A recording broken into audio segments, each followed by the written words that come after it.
সালামু আলাইকুম। তোমরা সবাই আমাকে আশা করছি শুনতে পাচ্ছ এবং সবকিছু ক্লিয়ারলি দেখতে পাচ্ছ।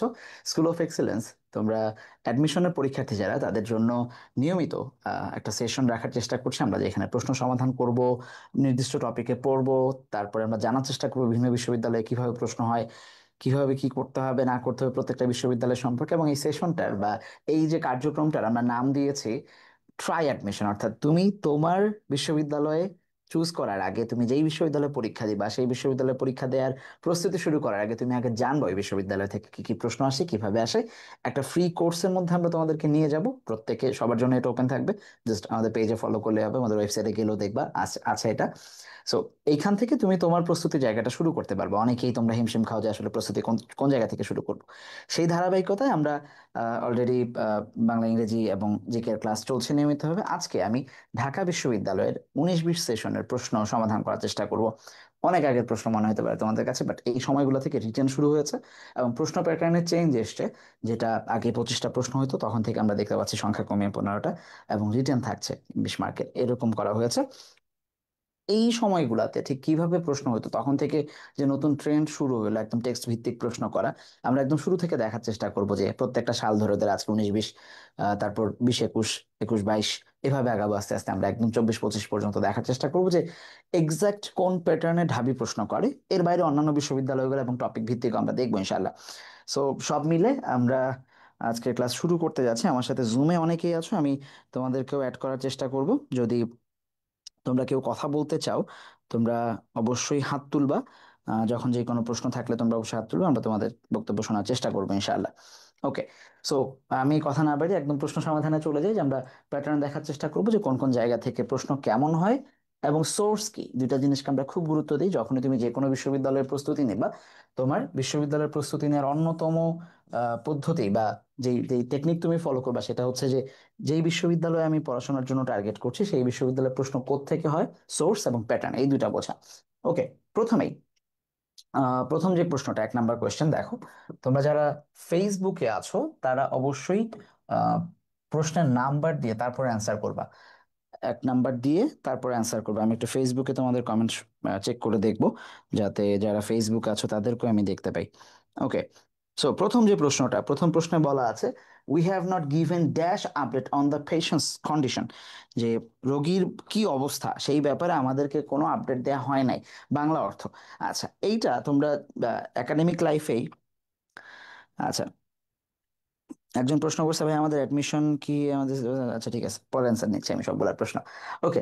সো তোমরা তোমাদের একাডেমিক লাইফে যখন মানে টুকটাক পড়াশোনা করছো, তখন তোমরা অ্যাডজেটিভের নিয়ম পাইছো বা অ্যাডভার্বের নিয়ম পাইছো, বা তোমরা জানছো যে তোমাদের বইয়ে ছিল, সিলেবাসে না থাকলো অনেকে হয়তো কিউরিয়াসলি পড়ছো সেগুলা, বা অ্যাডমিশন সম্পর্কে জানো যে এগুলা থেকে নির্দিষ্ট জায়গা থেকে টপিক আসে। সেই জায়গায় আমরা দেখবো যে আমাদের ক্লাসে আমরা প্রোনাউন, অ্যাডজেটিভ, অ্যাডভার্ব এগুলো বিস্তারিত পড়াবো। সেই সময় তুমি জানবা, কিন্তু যদি কখনো না জানো এই প্রশ্নের অ্যান্সার, যাওয়া কোথায়?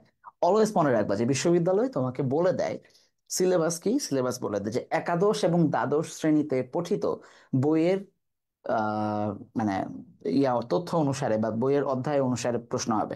তার মানে কোনো না কোনো ভাবে ওই প্রশ্নগুলা উচিত যে টেক্সট বইয়ে থাকা। এখন কিছু বিশ্ববিদ্যালয় মানে, কিছু বিশ্ববিদ্যালয় মানে না, সেটা আলাদা হিসাব। আচ্ছা, আম, তোমরা অলরেডি অ্যান্সার করা শুরু শুরু করে দিছে। এনিওয়ে, চলো। You have not given dash, চারটা অপশন দেওয়া আছে। একটা হচ্ছে সাম, একটা হচ্ছে এনি, একটা হচ্ছে নান, একটা হচ্ছে মাছ। চারটা অপশন এবিসি দিতে। সো 1 নাম্বার দিয়ে তারপর উত্তর লিখবো। আমি যদি বাংলা করি, আমাদেরকে পেশেন্টের ব্যাপারে কোনো আপডেট, কোনো আপডেট কথাটা আসে, হ্যাঁ, কোনো আপডেট দেয়া হয়নি। You have not given voice আছে, সো আমাদেরকে প্যাসিভ ভয়েসে আসছে, আমাদেরকে দেয়া হয় নাই কোনো আপডেট। তাহলে কোনো অর্থে আমরা দেখবো যে নান আসবে না, যে কোনোই যেহেতু হয় নাই, ঠিক আছে, মাছও হচ্ছে না, তাহলে দুটা জিনিস থাকতেছে, সাম ইনফরমেশন, সাম আপডেট অথবা এনি আপডেট। এখন আমরা যখন দেখবো যে রুলসে যাব, টপিক ভিত্তিক গ্রামারে যাব, তখন আমরা দেখবো, আমরা এগুলো বলার চেষ্টা করবো যে যদি সামের সাথে বাক্যে সাম এবং এনির ব্যবহার হচ্ছে যদি বাক্যটা পজিটিভ থাকে, পজিটিভ বা পজিটিভ থাকে বাক্যের টোন, সেই ক্ষেত্রে আমরা সাম ব্যবহার করব। এবং যদি বাক্যের টোন নেগেটিভ থাকে সেই ক্ষেত্রে আমরা এনি ব্যবহার করব। উদাহরণ দিই একটা, তাহলে তোমরা বুঝতে সুবিধা হবে তোমাদের। এটাকে যদি আমি একটু উদাহরণ দিয়ে ব্যাখ্যা করার চেষ্টা করি, ধরো আমার টাকা আছে, কিছু আছে, তাহলে বাক্যটা এমন হবে আই হ্যাভ, ধরো কিছু বই আছে, আই হ্যাভ সাম বুকস, ঠিক আছে, এটা একটা হইতে পারে লেটস সে। এখানে সাম বসতেছে, আর আমার কোনো বইই নাই, তাহলে সেক্ষেত্রে আমি কি লিখবো? আই ডোন্ট হ্যাভ, আমার নাই এনি বুক। ঠিক আছে, এইভাবে যাবে। তার মানে মাঝখানে যদি আমি অপশনটা ধরি, এনি বসতেছে যখন বাক্যটা নেগেটিভ, যেটা আমরা বলার চেষ্টা করলাম, সাম বসতেছে যখন বাক্যটা পজিটিভ, যেটা আমরা বলার চেষ্টা করলাম। এখন এই রুলস তুমি যখন এই সাম আর এনি রুলস এর প্রোনাউন কিংবা অ্যাডজেক্টিভ অ্যাডভার্বের ক্লাসের আগে কি আর পাবা না কোথাও? আচ্ছা,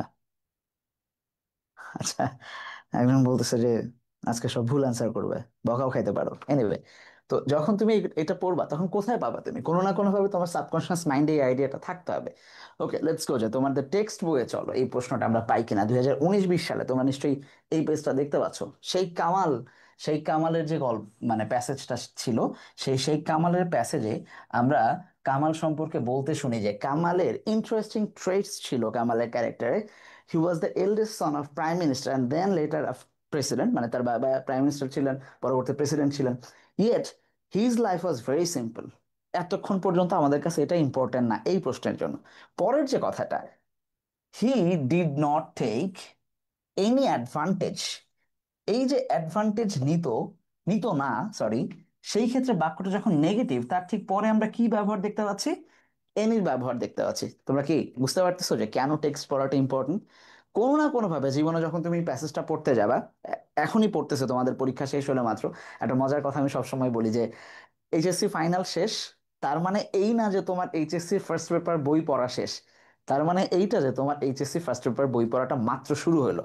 সো কোনো না কোনো ভাবে তুমি যদি এটা তোমার এইচএসসি লাইফে পড়ে নাও থাকো, তোমাকে অ্যাডমিশনে এসে বিস্তারিত পড়তে হবে। কারণ এইখান থেকে ছোট ছোট গ্রামার, যে ডিড নট টেক, নেগেটিভের পরে এনি বসে, এই রুলসটা আমরা মাত্রই শেখার চেষ্টা করলাম। যে নেগেটিভের পরে বাক্য যদি নেগেটিভ হয় তাহলে এনি বসে, আর বাক্য যদি পজিটিভ হয়, ভুরি ভুরি উদাহরণ আছে পজিটিভ হওয়ার।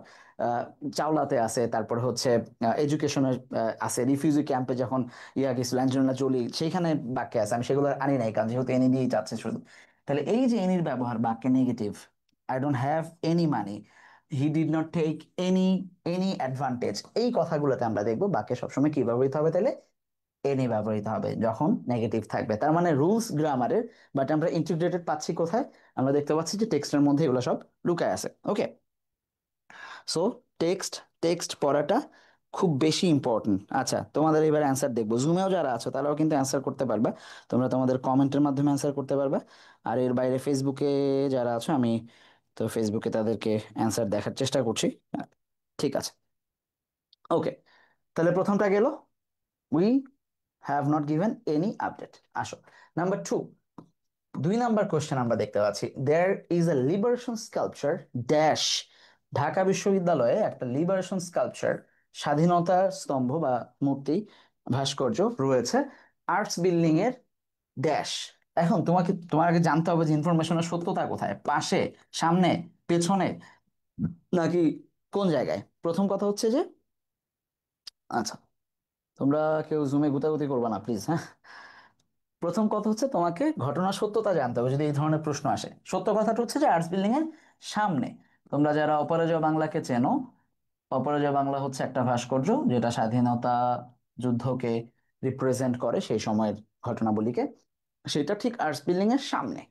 এইবার অর্থগত দিক থেকে অ্যাট দ্য ব্যাক তাহলে আর থাকতেছে না, বিসাইডসও থাকতেছে, বিসাইডও থাকতেছে না, বিসাইড মানে পাশে। ঠিক আছে, বিসাইড এবং বিসাইডস নিয়ে আবার বিস্তারিত আলোচনা হয়, সেটা আলাদা, আজকের ক্লাসে সেটা ধরতেছি না। বিসাইড এবং বিসাইডস দুইটা আলাদা জিনিস, কানেক্টরস হিসাবে বসে, প্রিপোজিশন হিসাবে বসে আলাদা। আমরা কোন এক ক্লাসে সেটা নিয়ে কথা বলবো। আজকের ব্যাপার হচ্ছে যখন তুমি প্রশ্ন পড়বে তখন এভাবে দেখার চেষ্টা করবা। আর এখন কথা হচ্ছে ইন ফ্রন্ট অফ নাকি বিফোর। আচ্ছা, বঙ্গবন্ধুর ভাষণে আমরা পড়ছিলাম আই স্ট্যান্ড বিফোর ইউ, আমি আপনাদের সামনে দাঁড়িয়েছি, মুখোমুখি দাঁড়ানো অবস্থায়। ঠিক আছে, যে কথা বলার সময় আমরা স্ট্যান্ড বিফোর, একজন আরেকজনের সামনে দাঁড়াই। বাট যখন কোনো জিনিস স্থাপিত হয় তখন কিন্তু এটা সামনে থাকা ইন ফ্রন্ট অফ অর্থে ব্যবহৃত হয়। তো there is a sculpture in front of, না লিখি আর এখানেই দাগ দিই, in front of arts building of university of Dhaka, Dhaka বিশ্ববিদ্যালয়ের আর্টস বিল্ডিং এর ঠিক সামনে, প্রথম দুইটা গেটে ঠিক মাঝামাঝি হচ্ছে অপরাজয় বাংলা অবস্থিত। আমরা বলতাম এটা মেইন গেট, অপরাজয় বাংলার গেট, ডাকসুর গেট, তিনটা গেট আছে, হ্যাঁ। ডাকসু বিখ্যাত হয়ে যাচ্ছে এখন। সো বাদ বাকিগুলো in front of, very good. Manisha Akter in front of, Misbah Islam in front of. Okay, 2 number, Fahmida Fia 2 number দিছে, অথচ কথা ছিল যে ফাহমিদা ফিয়া আজকে সব ভুল অ্যান্সার দিবে। ঠিক আছে, ওকে, নাম্বার 3। আসো, তার মানে প্রিপোজিশন থেকে প্রশ্ন আসতে পারে, তারপরে প্রোনাউন থেকে প্রশ্ন আসতে পারে, অ্যাডজেক্টিভ থেকে প্রশ্ন আসতে পারে। Coleridge's poem the rime of ancient mariner is dash. Ancient mariner, rime of ancient mariner কোত্থেকে আসছে? ডিরেক্ট টেক্সট থেকে প্রশ্ন। এগুলো হচ্ছে টেক্সট বেসড ইনফো, যেটা ঢাকা বিশ্ববিদ্যালয় খুব অহরহ করে। লিটারেচার ধরতে পারো তুমি, তুমি বলো না ভাই এটা লিটারেচার, ধরো লিটারেচার ধরে শান্তি পেলে তুমি পাও, বাট এইটা টেক্সট বই থেকেই তুমি পড়ছো।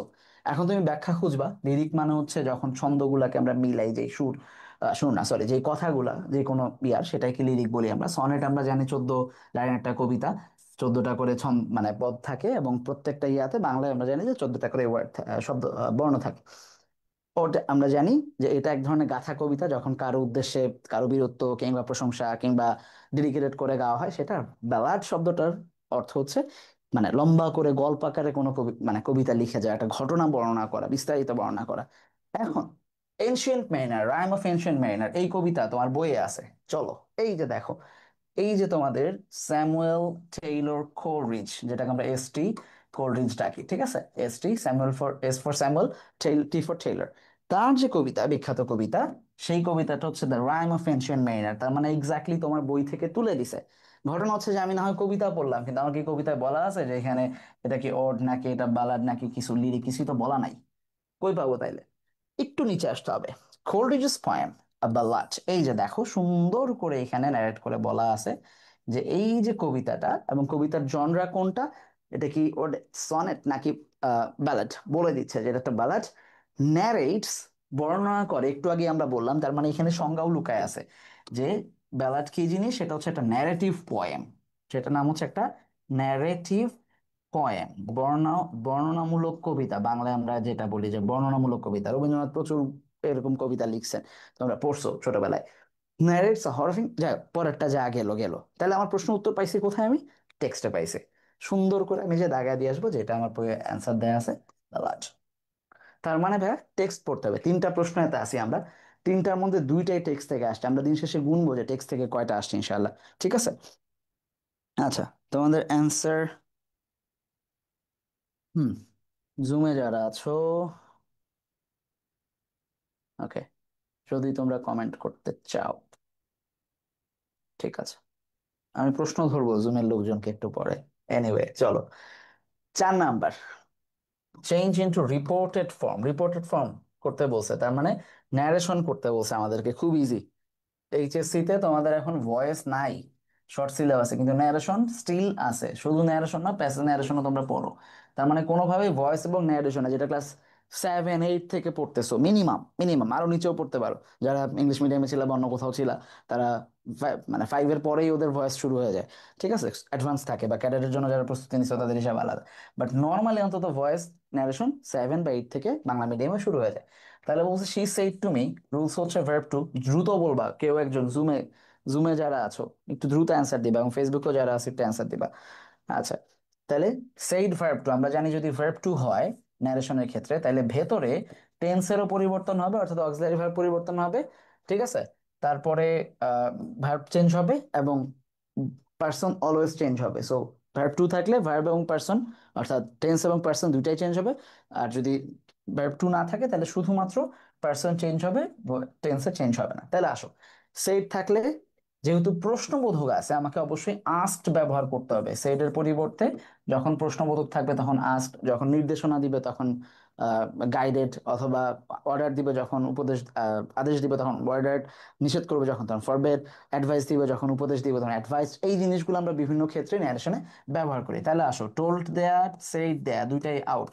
ইলিমিনেশন প্রসেসে যাচ্ছি আমরা। ওকে, দুই জায়গায় আমরা আস্ক দেখতে পাচ্ছি, শি আস্ক, শি আস্কড, আচ্ছা হয়ে গেছে।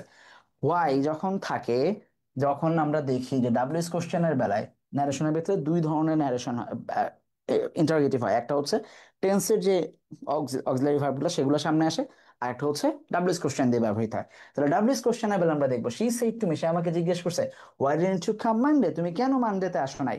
তাহলে নর্মালি আমি বলবো সে আমাকে জিজ্ঞেস করেছে কেন আমি সেদিন যাই নাই এই ব্যাপারে। তার মানে ডাব্লিউএস কোশ্চেন ডিরেক্ট বসে, যেটা আছে সেইটাই বসে। তাহলে এখানে আমরা দেখতে পাচ্ছি নট টু গো বসে গেছে, যেটা অনেকটা ইম্পারেটিভ সেন্টেন্সের স্ট্রাকচারের মতো। তার মানে এটাও হচ্ছে না।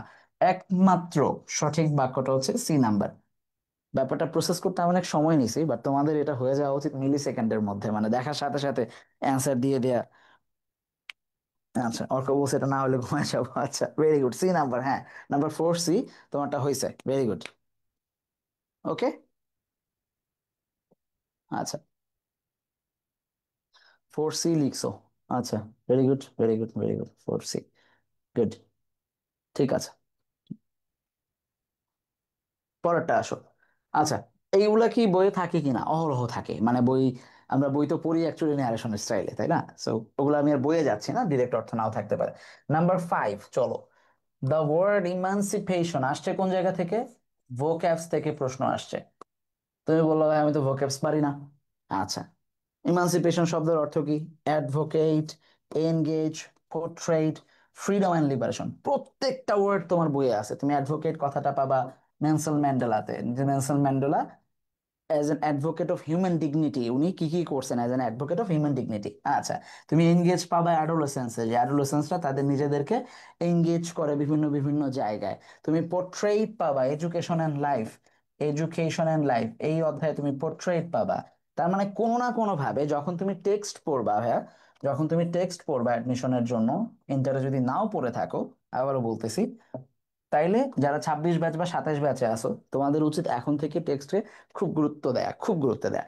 আচ্ছা, যখন তুমি টেক্সট পড়বা তখন টেক্সটের মধ্যে থেকে তোমাকে ভোক্যাবস পড়তে হবে। তুমি প্রত্যেকটা ইউনিটের এই অ্যাডলোসেন্স, এই নেলসন ম্যান্ডেলা, এই এডুকেশন ইউনিটে যে ভোক্যাবস গুলা জেনে যাবা। যে অ্যাডভোকেট শব্দের অর্থ কি ইমানসিপেশন, এনগেজ শব্দের অর্থ কি ইমানসিপেশন, পোর্ট্রেট শব্দের অর্থ কি ইমানসিপেশন? না।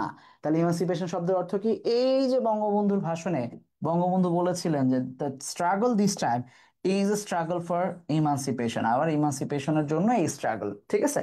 সেই ইমানসিপেশন ওয়ার্ডটার পাশে আমরা পাশেই দেখতে পাচ্ছি যে ফ্রিডম লেখা, দুইটাই একই অর্থ প্রকাশ করে।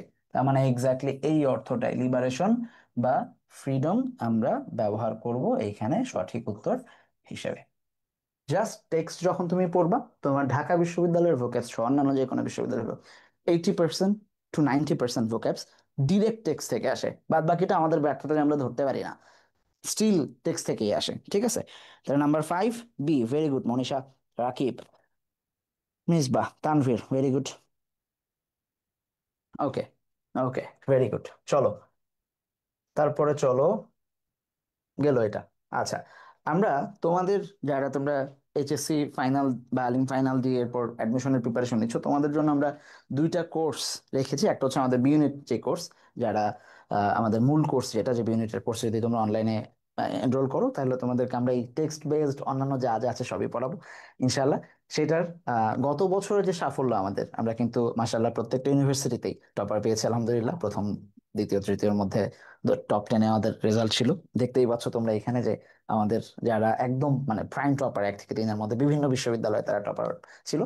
যারা সেকেন্ড টাইমে প্রস্তুতি নিতে চাও এই বছর, তারা কিন্তু আমাদের রিস্টার্ট সেকেন্ড টাইম ব্যাচে ভর্তি হতে পারো।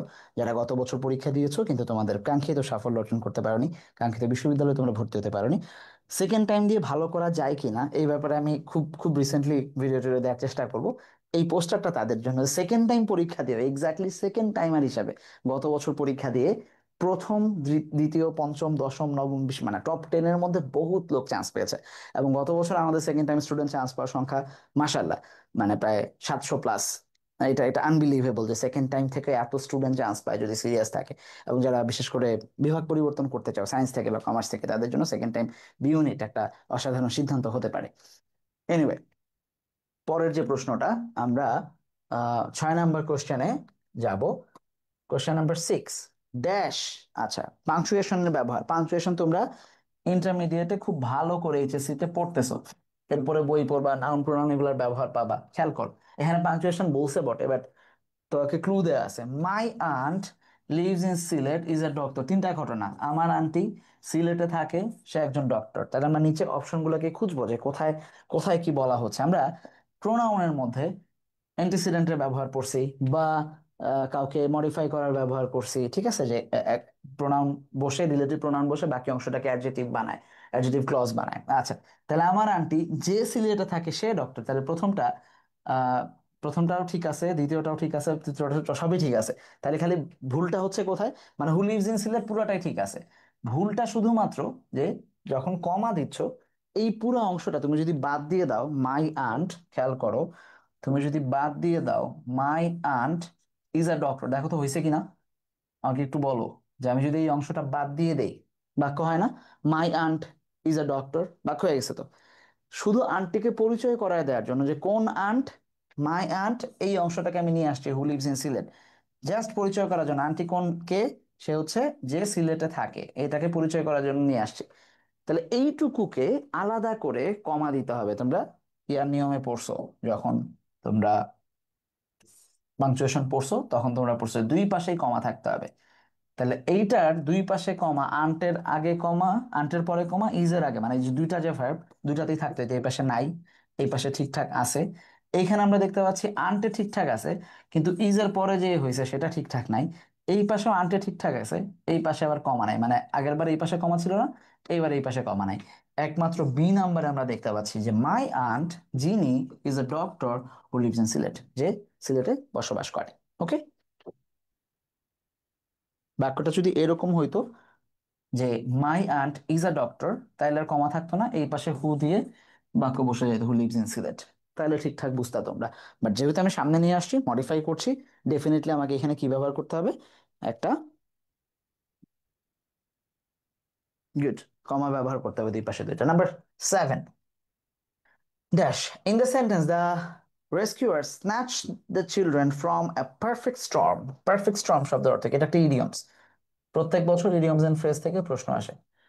এইগুলোর জন্য আমাদেরকে একটু পড়তে হবে প্রিভিয়াস ইয়ার কোশ্চেন্স প্লাস সম্ভাব্য যেগুলো আসে। আর আমরা আমাদের বি ইউনিটের ব্যাচে বা রেজিস্টার্ড ব্যাচে আমরা সবসময় যেটা করি যে প্রত্যেকদিন ডেইলি অ্যাক্টিভিটিস তোমাদেরকে দেওয়ার চেষ্টা করি, যে ডেইলি অ্যাক্টিভিটিস গুলোর মাধ্যমে প্রতিদিন অল্প অল্প করে অল্প অল্প করে পড়ে তোমরা খুব সহজে তোমাদের যে প্রস্তুতি ভোকেবস এর জন্য বলো কিংবা ইডিয়মস এন্ড ফ্রেজের জন্য বলো, মেমোরাইজিং পার্ট মূলত যে প্রস্তুতি, সেটা খুব সহজে তোমাদের হয়ে যাবে।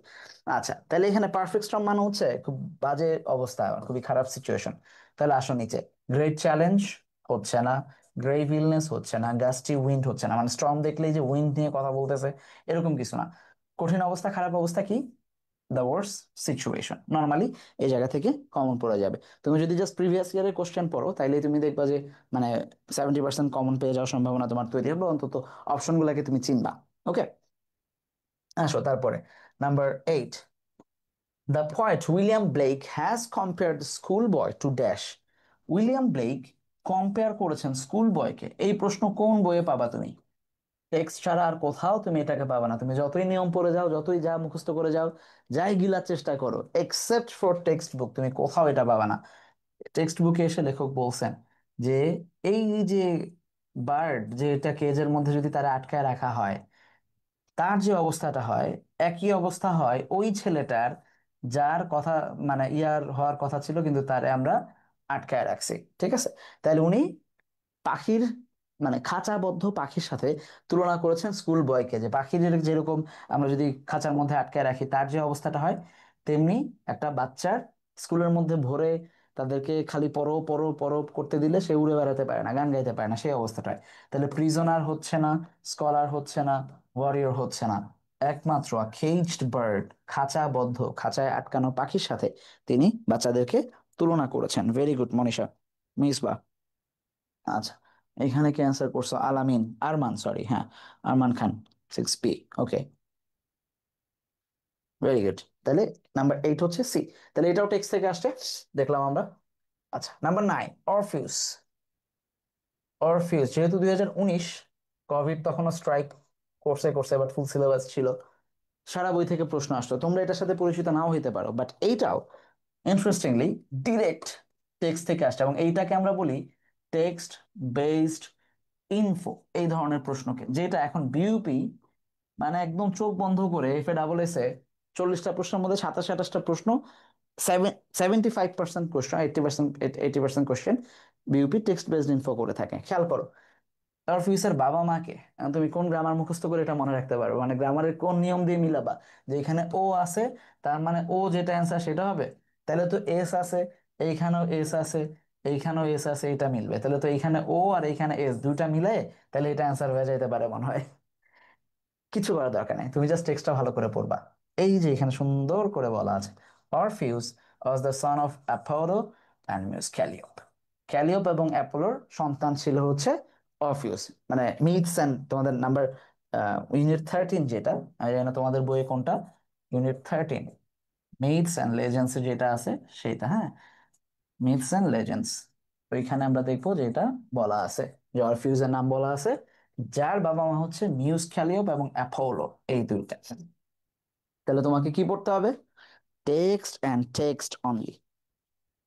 ঠিক আছে, তাহলে নাম্বার 9 হচ্ছে A. Very good Manisha, very good. Full syllabus পড়তে হবে কিনা একজন জিজ্ঞেস করছো, দেখো তোমাকে ইংরেজি বই পড়তে হবে, শর্ট সিলেবাস আর ফুল সিলেবাস বুঝি না, ঠিক আছে? তোমাকে ইংরেজি বই পড়তে হবে। ইভেন এটাও জিজ্ঞেস করবে না যে ভাই বঙ্গবন্ধুর শেখ কামাল থেকে কি প্রশ্ন আসবে, সাধারণ জ্ঞানে না আসতে পারে, কিন্তু ইংরেজিতে কেন আসবে না? ইংরেজিতে তো মানে ইংলিশ গ্রামারের ব্যবহার আসবে একটা বাক্য থেকে, তাহলে তুমি কেন সেটা পড়বা না? মানে সরকার চেঞ্জ হয়েছে বলে কি বঙ্গবন্ধু আর শেখ কামাল বাদ দিয়ে দিবে? ডেফিনেটলি না। ওইখানে কোনো না কোনো একটা রুলসের আছে, এই যে মাত্র আমরা দেখতে পেলাম, সেখান থেকে আসতে পারে। ডিরেক্ট হয়তো ইনফো আসবে না, কিন্তু কোনো না কোনো ভাবে দেখবো যে গ্রামার আসবে। তো পুরোটাই তোমাকে পড়তে হবে। Number 10, an elected member can take decision। আচ্ছা, এইখানে আমরা দেখবো যে মেম্বার কথাটা হচ্ছে নাউন, তার আগে মেম্বারকে মডিফাই করা হচ্ছে, কেমন মেম্বার? যাকে নির্বাচিত করা হয়েছে, তাহলে সেটা কি হিসাবে বসবে? অ্যাডজেটিভ হিসাবে বসবে। গুড। 10 number D. জুমে অ্যান্সার দিছো, ফেসবুকে অ্যান্সার দাও। আচ্ছা, এই ধরনের ব্যবহারগুলো আমরা পাবো কোথায়? এটা না হয় কি আমাকে গ্রামার ক্লাস করতে হবে না, তুমি টেক্সটই পড়বা, খুব ভালো করে টেক্সট পড়বা, তাইলে তুমি দেখবা যে কোনো না কোনো ভাবে তুমি মিলাই ফেলতে পারবা। এই যে দেখো, এটা যদি অর্থ আসতো, কই গেল টেরেস্কোভা? আচ্ছা, এই যে তেরেস্কোভা ওয়াজ সিলেক্টেড, তাকে সিলেক্ট করা হয়েছিল, তাহলে সিলেক্ট শব্দটা মানেই হচ্ছে ইলেক্টেড, একই কাছাকাছি অর্থ, নির্বাচিত হওয়া বা নির্বাচন করা কারণে। তাহলে এই যে সিলেক্টেড কথাটা কিন্তু আমরা বি ভার্বের পরে দেখতে পাচ্ছি যে এটাও অ্যাডজেক্টিভ হিসেবে ব্যবহৃত হয়েছে। আমরা ক্লাসে তোমাকে তখন পড়াবো সিলেক্টেড মানে ইলেক্টেড, অ্যাডজেক্ট, হ্যাঁ, এই ধরনের আমরা তোমাদেরকে ব্যবহার পড়াবো, বা অহরহ রুলস পাবা যখন ক্লাসে আমরা দেখবো যে মানে এই যে লঞ্চ প্যাড, ঠিক আছে, স্পেস শাটল, কোন ধরনের শাটল? Space shuttle. এই শাটলটা হচ্ছে, স্পেস হচ্ছে এখানে অ্যাডজেক্টিভ, কারণ শাটল হচ্ছে এখানে নাউন। স্পেস সুইট, ঠিক আছে, যদি আলাদা আলাদা করে দাও, সুইটস নাউন, তার আগে যেটা বসবে সেটা হচ্ছে অ্যাডজেক্টিভ। আর ভুরি ভুরি উদাহরণ পাবা, ঠিক আছে। সাকসেসফুল লঞ্চ, লঞ্চ মানে হচ্ছে এখানে নাউন, তার আগে যেটা পাবা সেটা অ্যাডজেক্টিভ। সো তুমি যত বেশি বই পড়বা, তত সম্ভাবনা বাড়বে যে তুমি এই ধরনের নিয়মগুলোকে বুঝতে পারবা। নাহলে তুমি একটা মুখস্থ করছো, an elected member, an elected member, ওই জায়গায় শুধু সিলেক্টেড চেয়ারম্যান দিলেই তুমি কাইতে যাবা যে সিলেক্টেড তো পড়ি নাই। তার মানে তোমাকে বেশি করে টেক্সট পড়তে হবে, টেক্সট পড়তে হবে, টেক্সট পড়তে হবে। আসো, তাহলে এটাও আসছে, আমরা ধরে নিলাম টেক্সটে এই নিয়মের ব্যবহারগুলো আমরা পাবো। ওকে, আমাদের, তোমরা যারা আমাদের ব্যাচগুলোতে ভর্তি হবে তাদের জন্য ডাইজেস্ট রয়েছে। কেন ডাইজেস্টের কথাটা আমি বলছি, যে এই প্রশ্নগুলো আমরা ডাইজেস্টের প্রত্যেকটা ইউনিটে আলাদা আলাদা করে সুন্দর করে গুছায় গুছায় তোমাদেরকে দিচ্ছি, যাতে করে তোমরা বুঝতে পারো যে আহ, মানে ঠিক কোন জায়গা থেকে তোমার প্র্যাকটিস করা উচিত, টেক্সটকে কিভাবে আমরা প্র্যাকটিসের আন্ডারে আনবো। বাজারে গতানুগতিক যে বইগুলো আছে সেই বইগুলো থেকে আসলে প্রশ্ন কমন পড়ার চান্স আস্তে আস্তে কমে যাচ্ছে দিন দিন।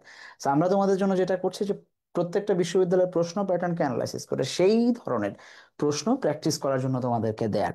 সো ডাইজেস্ট সহ যদি তোমরা ভর্তি হও, যারা ভর্তি হবা তাদের জন্য তোমরা এই প্র্যাকটিস করার জন্য খুব ইজিলি তোমরা নিতে পারবে। এবং মজার ব্যাপার হচ্ছে গত কয়েক বছর ডাইজেস্টের বাইরে কোনোদিনই মানে কোনো প্রশ্নই আসে না। আমাদের স্টুডেন্টদেরকে জিজ্ঞেস করতে পারা, চাইলে তোমরা ওপেন চ্যালেঞ্জ যে হ্যাঁ ডাইজেস্টের বাইরে নাকি কোনো প্রশ্ন আসে না। নট নেসেসারিলি যে ডাইজেস্টের প্রশ্ন হুবহু আসতেছে, বাট প্র্যাকটিস করে যাওয়ার পর খুব ইজিলি তাদের মানে মাথায় রয়ে যাচ্ছে যে এই প্রশ্নটার প্যাটার্নটা এরকম। সো কোনোভাবেই তোমাকে হাজার হাজার প্রশ্ন প্র্যাকটিস করা দরকার নাই বিশ্ববিদ্যালয়ে চান্স পাওয়ার জন্য। তুমি ব্রিটেনের রাজদরবারে যে বসবা না ইংরেজি শিখে এই কোর্সের মাধ্যমে, তুমি বিশ্ববিদ্যালয়ের প্রশ্ন পার করবা, ট্যাকেল দিবা। তার মানে তোমাকে শুধু ওইটুকুই পড়তে হবে, ব্রিটেন রাজ পরিবারের সাথে কথা বলার ইংরেজি তোমার শেখার দরকার নাই। আচ্ছা, নাম্বার 11, আসো। Number 11, Shubho ate 4 piece of hilsa fish at dinner, passive form. Voice থেকে প্রশ্ন আসে রেগুলার, ঢাকা বিশ্ববিদ্যালয়ে সহ অন্যান্য বিশ্ববিদ্যালয়ে ভয়েস থেকে ন্যারেশন থেকে প্রশ্ন আসতেই থাকে রেগুলার। আমরা দেখবো যে এইখানে যে 4 পিসেস অফ হিলসা ফিশ সে খেয়েছে, ভার্ব টু আছে, চেঞ্জ হয়ে হয়ে যাবে, এখানে চেঞ্জ হবে 4 পিসেস অফ হিলসা ফিশ সামনে আসবে, ঠিক আছে। আর শুভ যে সে সাবজেক্ট, সে চলে যাবে সবার পরে, অবজেক্টটা সাবজেক্ট হয়ে যাবে। আচ্ছা, ওকে, এবার আসো। তাহলে ভার্ব টু থাকলে কি বসে আমরা জানি, ওয়াজ বা ওয়ার। তাহলে আমরা এইটাকে ফোকাস করে আগাই, অপশন গুলাতে আসো।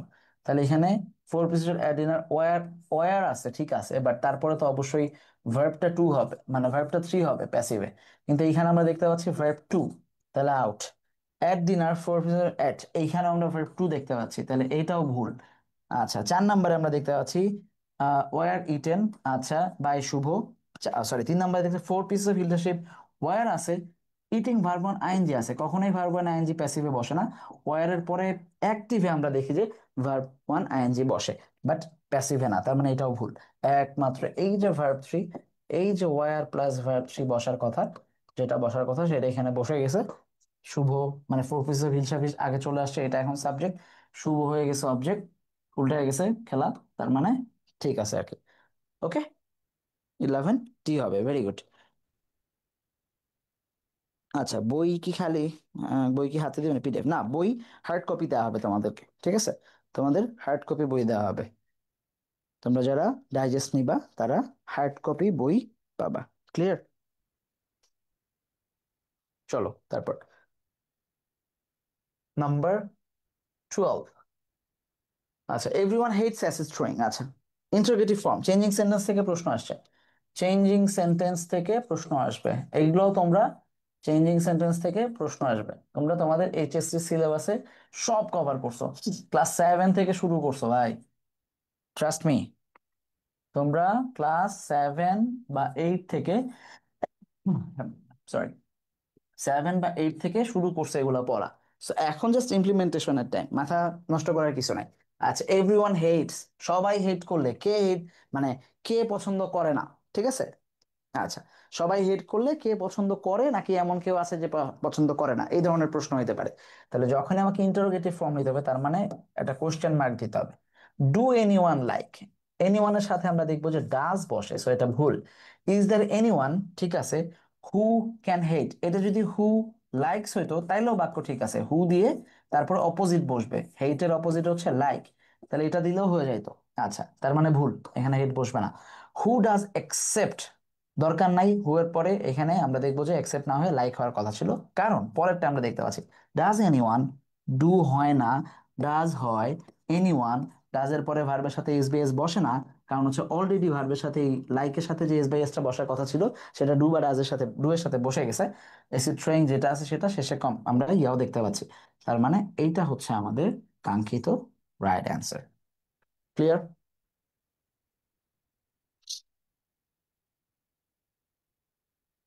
ওকে, বুঝছো? 12 ডি, ভেরি গুড। নাম্বার 13, 13-এ দেখো, নাম্বার 13 আমরা দেখবো the synonym of the word original, vocabs থেকে আরো একটা প্রশ্ন পাচ্ছি। একটু আগে আমরা একটা ভোক্যাবস পাইছিলাম যেটা টেক্সট থেকে আসছিল, লেটস চেক, আমি বলছি যে 80% ভোক্যাবস টেক্সট থেকে আসে, এটা টেক্সট থেকে আসছে কিনা। ওকে, দেখো অর্থগুলো আগে দেখি আমরা, মানে অপশন কি অরিজিনাল শব্দের অর্থ কি কি দিছে তোমাকে, একটা হচ্ছে অ্যামিউজিং, একটা হচ্ছে আর্টিফিশিয়াল, অ্যাকামুলেট, ট্রু। আচ্ছা, অ্যাকামুলেট শব্দটা তুমি পাবা, এটা হচ্ছে হাওরের যে গল্পটা আছে, হাকালুকি হাওর, এখানে অ্যাকাউন্টের শব্দটা আছে, ঠিক আছে, তোমাদের শর্ট সিলেবাসে নাই যদিও, এখানে পাবা। আর্টিফিশিয়াল ইন্টেলিজেন্স থাকে, আর্টিফিশিয়াল ইন্টেলিজেন্স তোমরা পড়ছো, ঠিক আছে, সেখানে পাবা। আর অ্যামিউজিং শব্দটা ডিরেক্ট না পাইলেও তুমি অ্যামিউজিং এর কাছাকাছি বা লুক্রেটিভ, তারপর হচ্ছে ওজ, এগুলা পাবা। আচ্ছা, ট্রু, অরিজিনাল মানে ট্রু সেটা আমরা বুঝতেছি, বাট অরিজিনাল ওয়ার্ডটা বইয়ে আছে কিনা সেটাকে দেখো। তোমরা যদি তোমাদের বইয়ের এই যে মিথস এন্ড ইয়ার 199 নম্বর পেজে, যাদের পুরনো বই, মানে আমার আমার কাছে যে বইয়ের ভার্সনটা আছে, যদি ভার্সন ঠিকঠাক না থাকে মিথস এন্ড লিটারেচারে যাও, সেখানে টাস্ক জিতে দেখবা যে কম্পেয়ার দ্য অরিজিনাল পয়েম, এই যে অরিজিনাল কথাটা এখানে পয়েমকে মডিফাই করছে, পয়েমটা নাও, তাহলে অরিজিনালটা হচ্ছে এখানে অ্যাডজেক্টিভ হিসাবে বসছে, সেটা আরেকটা প্রশ্ন। তাহলে অরিজিনাল যে পয়েমটা, বা এখানে আরো আছে যে অরিজিনাল টোন কোথায় যেন ছিল, যে আহ এই যে অরিজিনাল পয়েম আরো কয়েক জায়গায় আছে, আরেকটা জায়গা ছিল যেটা আমি তুলতে ভুলে গেছি, ওইখানে খুব সুন্দর করে ট্রু অর্থটা, মানে আগের যেটা সত্য বা একদম নিগূঢ় যেটা, মানে অন্য অন্য জিনিসের সাথে অরিজিনালের সাথে মানে ফেক যেটা, সেটা যে পার্থক্য করা যায়, সেটা হচ্ছে আমরা দেখব, তাহলে সি নাম্বার বসবে। আবারও তাহলে টেক্সট থেকেই প্রশ্ন আসলো, আমরা চ্যালেঞ্জ দিয়েছিলাম যে ফোকাস মানে টেক্সট, সেটা হয় কিনা, আমরা কিন্তু দেখলাম যে টেক্সট থেকেই প্রশ্ন আসছে। আচ্ছা, তারপরে ডায়াসপোরা, এই শব্দটাও, এটা তোমাদের বইয়ে নাই, তার আগে যে বইয়ে ছিল, অর্থাৎ ওরা যেই সেশনে পড়ছে সেই বইটাতে এটা টেক্সটের ডিরেক্ট টেক্সট ছিল, সিলেটের মানুষজন যে ইউকেতে যে থাকছে সেইটার একটা গল্প ছিল। তাহলে মাইগ্রেশন করে যাওয়া এইটাই বোঝায় হচ্ছে ব্যাস, ঠিক আছে। ডায়াসপোরা, তাহলে কনসেন্ট্রেশন মানে মনোযোগ দেয়া, অ্যাপারেন্স এন্ট্রেন্স মানে অংশগ্রহণ করা, ঢোকা, অ্যাপারেন্স মানে হচ্ছে উপস্থিত হওয়া, এই অর্থে ব্যবহৃত হয়। তার মানে ডায়াসপোরাটা শুধু মাইগ্রেশন যারা করে, এক দেশ থেকে আরেক দেশে যারা যায় তারাই হচ্ছে ডায়াসপোরা। এই একদম হুবহু গল্পের মধ্যে উল্লেখ ছিল। আচ্ছা ভাইয়া, 24-25-এর সেশনের প্রশ্ন এইভাবে ব্যাখ্যা করে দিবেন। প্রত্যেকটা সেশনের প্রশ্ন এইভাবে ব্যাখ্যা করা হবে, ঠিক আছে। আপনাদের ইংরেজি জন্য কি আপনাদের ক্লাসের ডাইজেস্ট এনাফ? তুমি গ্রুপে পোস্ট দেখবা যে তোমার সিনিয়ররা কি বলে, মানে যারা এই বছর পরীক্ষা দিয়েছে তাদের মতামত আমরা ডেইলি নিচ্ছি, যে ডাইজেস্ট এনাফ ছিল কিনা, ক্লাস এনাফ ছিল কিনা, তাদের কাছ থেকে শুনবা যারা চান্স পাইছে। আমি তো মিথ্যাও বলতে পারি যে হ্যাঁ হ্যাঁ এনাফ এনাফ এনাফ। আমি তো তোমার ডাইকা নিয়ে এসে যে আমার বই পড়লেই তুমি বিশ্ববিদ্যালয়ে চান্স পাবে এই চাপা মারতেও পারি আমি চাইলে। কিন্তু তুমি দেখবে যে আগের বছর যারা সিনিয়র, যারা কোর্স করেছে, যারা বিশ্ববিদ্যালয়ে এখন আছে, প্রত্যেক দিনে ঢাকা বিশ্ববিদ্যালয়ের বিভিন্ন ডিপার্টমেন্টে চান্স পাওয়া, আইন, অর্থনীতি, ইংরেজি, অন্যান্য বিশ্ব ডিপার্টমেন্টে চান্স পাওয়া শিক্ষার্থীদের, তোমাদের সিনিয়র যারা তাদের সাক্ষাৎকার যা আছে, তাদের তাদের কাছ থেকে অরিজিনাল স্টোরিটা শুনবা, আমাদের কাছ থেকে না। এর থেকে কোনো টিচারকে বিলিভ করবা না, তাদের স্টুডেন্টদেরকে বিলিভ করবা। আমি মিথ্যা বলতে পারি, আমার স্টুডেন্ট মিথ্যা বলতে পারে না, ঠিক আছে। ওকে, তাইলে কাকে যেন বললাম, হৃদয়কে। আচ্ছা, প্রত্যেকটা সেশনের প্রশ্নই বিশ্লেষণ হবে। এটা 19-20 যাচ্ছে, 20-21, 21-22, 22-23, 23-24, 24-25, এই 6টা বছরের প্রশ্ন আমরা ইয়া করব। ওকে, এটা ছিল 14, last but not the least. Again. People loud Mandela, এই প্রশ্ন আমি খুব পরিচিত, আমরা এখন প্রচুর পড়ি এটা। নেলসন ম্যান্ডেলার গল্পের যেও আমরা এটা পড়ি, যে ম্যান্ডেলাকে তারা প্রশংসা করতো। এই ইয়ার প্রেজেন্ট ফর্ম জিজ্ঞেস করছে, তার না লাউডেড এর প্রেজেন্ট ফর্ম কি সেটা জিজ্ঞেস করছে। এখন তুমি যদি টেক্সটে এটা না পড়ো, 1000 ভোকেবস মুখস্থ করবা, 1000 ভোকেবস মুখস্থ করবা, করে বসে থাকবা, কিছুই চান্স পাবা না। 3টা ভোকেবস আসছে এই ইউনিভার্সিটিতে, 2019 সালে 3টা ভোকেবস আসছে। ভোকেবস আসছে 3টা, 3টাই টেক্সট থেকে আসছে। এখন বলো যে তোমার যেই ফ্রেন্ড 1000 ভোকেবস মুখস্থ করতেছে সে স্মার্ট, নাকি যে টেক্সটের ভোকেবস মুখস্থ করতেছে সে স্মার্ট? চান্স কে পাবে ঢাকা বিশ্ববিদ্যালয়ে? ও পাবে না তুমি পাবা, মানে কোনো না কোনো ভাবে। তার মানে তোমাকে অবশ্যই টেক্সট পড়তে হবে। আসো, এই যে এখানে লাউডের দেখতে পাচ্ছি না, এইটা হচ্ছে ভার্ব টু। এটার ভার্ব ওয়ানটা হচ্ছে জাস্ট ডেটটা বাদ দিয়ে দিলে যা থাকে, লাউড, ঠিক আছে। এটা হচ্ছে verb, প্রশংসা করা। ওকে, সো এই পর্যন্তই ছিল। তোমরা যারা এইচএসসি ব্যাচে আসো, মানে 26 ব্যাচের জন্য আমাদের ইংরেজির ফার্স্ট পেপারকে আমরা কিভাবে পড়ি সেটা দেখানোর চেষ্টা করলাম। ফার্স্ট পেপার এবং সেকেন্ড পেপার দুইটা কোর্স আলাদা করে আছে, সেগুলোতে তোমরা চাইলে এনরোল হতে পারো। bdsoi.com-এ যাবা তোমরা, bdsoi.com, এইখানে তোমরা বিস্তারিত পেয়ে যাবা। সো আমরা এখন পর্যন্ত যা যা দেখলাম, ভোকেবস থেকে 3টা প্রশ্ন আসে, সবগুলাই টেক্সট থেকে আসছে। তার বাইরে আমরা দেখবো ভয়েস থেকে প্রশ্ন আসছে, ন্যারেশন থেকে প্রশ্ন আসছে, অ্যাডজেক্টিভ থেকে প্রশ্ন আসছে, সেটাও টেক্সট। আমরা বুঝাইলাম যে কিভাবে টেক্সট থেকে এই প্রশ্নগুলো ধরতে হয়। হ্যাঁ, মিক্সার লিচার থেকে ডিরেক্ট টেক্সট বেসড ইনফো, খুবই ইম্পর্টেন্ট ব্যাপার যে টেক্সট বেসড ইনফো থেকে প্রশ্ন আসা, সেটাও আসছে আমরা দেখলাম। কবিতা থেকে ডিরেক্ট প্রশ্ন আসছে। হ্যাঁ, এই জিনিসগুলো কিন্তু আমরা আমাদের মানে রেগুলার ব্যাচে, যেটা রেজিস্টার্ড ব্যাচ 24, অর্থাৎ তোমরা যারা 24 ব্যাচে ছিলে এখন সেকেন্ড টাইম দিচ্ছ তাদের জন্য যেই ব্যাচ, অথবা আমাদের বি ইউনিটের যে ব্যাচ, যেটা থেকে এই প্রত্যেক বছর আলহামদুলিল্লাহ আমরা প্রত্যেকটা বিশ্ববিদ্যালয়ে টপার পাচ্ছি, আল্লাহর অশেষ শুক্রিয়া, সেই ব্যাচেও তোমরা চাইলে আমাদের সাথে যুক্ত হতে পারো। যেটা ক্লাস শুরু হচ্ছে কিন্তু 22 তারিখ থেকে, অর্থাৎ এই ফ্রি ট্রাই অ্যাডমিশন শেষ হয়ে যাবে যেদিন, তার আগ পর্যন্ত হচ্ছে এই ক্লাসগুলো চলতে থাকবে। সো এই যে 2019-20-এর প্রশ্নগুলো আমরা সমাধান করলাম আমাদের এই ফ্রি অ্যাডমিশন কোর্সে, এটাকে আমরা ট্রাই অ্যাডমিশন নাম দিচ্ছি, সেই কোর্সে তোমাদেরকে স্বাগত জানাচ্ছি। যে আবার নতুন কোনো ক্লাস নিয়ে দেখা হবে, তার আগ পর্যন্ত জুমে যারা ছিল তাদের যদি কোনো প্রশ্ন থাকে, তোমরা কিছু বুঝো নাই এমন কিছু আছে কিনা, বা কিছু প্রশ্ন করতে চাও কিনা, জুমের কেউ, জুমে যারা আছো তোমরা প্রশ্ন করতে চাও কিনা, যে আমরা বুঝছো কিনা ক্লাস সেটা বলো। আইনুল আরেফিন সিয়াম, সিয়াম, ও সিয়াম তো আসসালামু আমাদের আলাইকুম। ব্যাচেই আছো। তুমি তো আমাদের ব্যাচেই আছো, থাক তোমার, তুমি মানে তোমার টাকাও দিতে পারি, তোমার তোমার তোমার কাছ থেকে শুনবো না। আচ্ছা, আরমান অনেকবার অ্যান্সার দিছো ক্লাসে। আরমান, তুমি কি আমাদের ব্যাচে ছিলা? আরমান আনমিউট করো, তোমাকে আনমিউট করার অপশন দিছে। আরমান, আরমান খান, আরমান শুনতে পাচ্ছো আমাকে? আসসালামু আলাইকুম ভাই। হ্যাঁ, ওয়ালাইকুম আসসালাম। তুমি কি আমাদের ব্যাচে ছিলে, নাকি আহ, আজকে প্রথম আমাদের সাথে যুক্ত হলা? জি না, আমি আপনাদের ব্যাচে নেই, কিন্তু আজকেই প্রথম। আচ্ছা। আমি কি মনে হলো? তুমি তো অনেকগুলো অ্যান্সার দিলা, দেখলাম মাসাল্লাহ ঠিকঠাক আছে। যে এখন এইভাবে প্রস্তুতি নেওয়া উচিত মনে করো কিনা, নাকি অন্য কোনো টেকনিক আছে আমাদের সাথে শেয়ার করবা? জি, আমি আপনাদের কোর্স নেওয়ার আমার ইচ্ছা আছে। আচ্ছা। এখন আমি আহ, চাচ্ছিলাম যে বাইরে গিয়ে বাড়ির বাইরে থেকে যে অ্যাডমিশন জার্নিটা জি। কমপ্লিট করার জন্য, কিন্তু আপনাদের সাথে আমার মনে করেন যে চলার একটা ইয়ে আছে ছিল। এখন ওকে, না আমার কথা হচ্ছে যে তুমি তুমি তোমার ডিসিশন নিবা, সেটা দ্যাটস ওকে। বাট কিভাবে পড়তে হয় সেটা বুঝতেছো কিনা, যে এখন থেকে প্রশ্নগুলাকে কিভাবে দেখবা? জাস্ট 15টা প্রশ্ন আমরা সলভ করলাম, কিভাবে প্রশ্নগুলাকে দেখবা সেটা বুঝছো কিনা? যে জি জি প্রশ্নের জি দিকে এখন কিভাবে তাকাবা, কিভাবে অ্যানালাইসিস করবা। তার মানে তুমি যদি টেক্সট পড়ো অনেক কিছু কমন পড়ে যাচ্ছে, যদি টু বি পজিশন পড়ো কমন পড়ে যাচ্ছে, অ্যাডজেক্টিভ থেকে প্রশ্ন আসছে, ডিরেক্ট এক্সপেক্ট ইনফো আসছে। আমরা আরো 5টা বছরের প্রশ্ন সমাধান করবো, প্রত্যেকটা ক্লাসে আমরা দেখার চেষ্টা করবো যে কোন কোন জায়গা থেকে প্রশ্ন আসে ইনশাআল্লাহ। ঠিক আছে। জি জি। ওকে, তাহলে ইনশাল্লাহ নেক্সট ক্লাসে তোমাদের সাথে আবার দেখা হচ্ছে। তার আগ পর্যন্ত সবাই ভালো থাকো, সুস্থ থাকো, পড়াশোনার মধ্যে থাকো।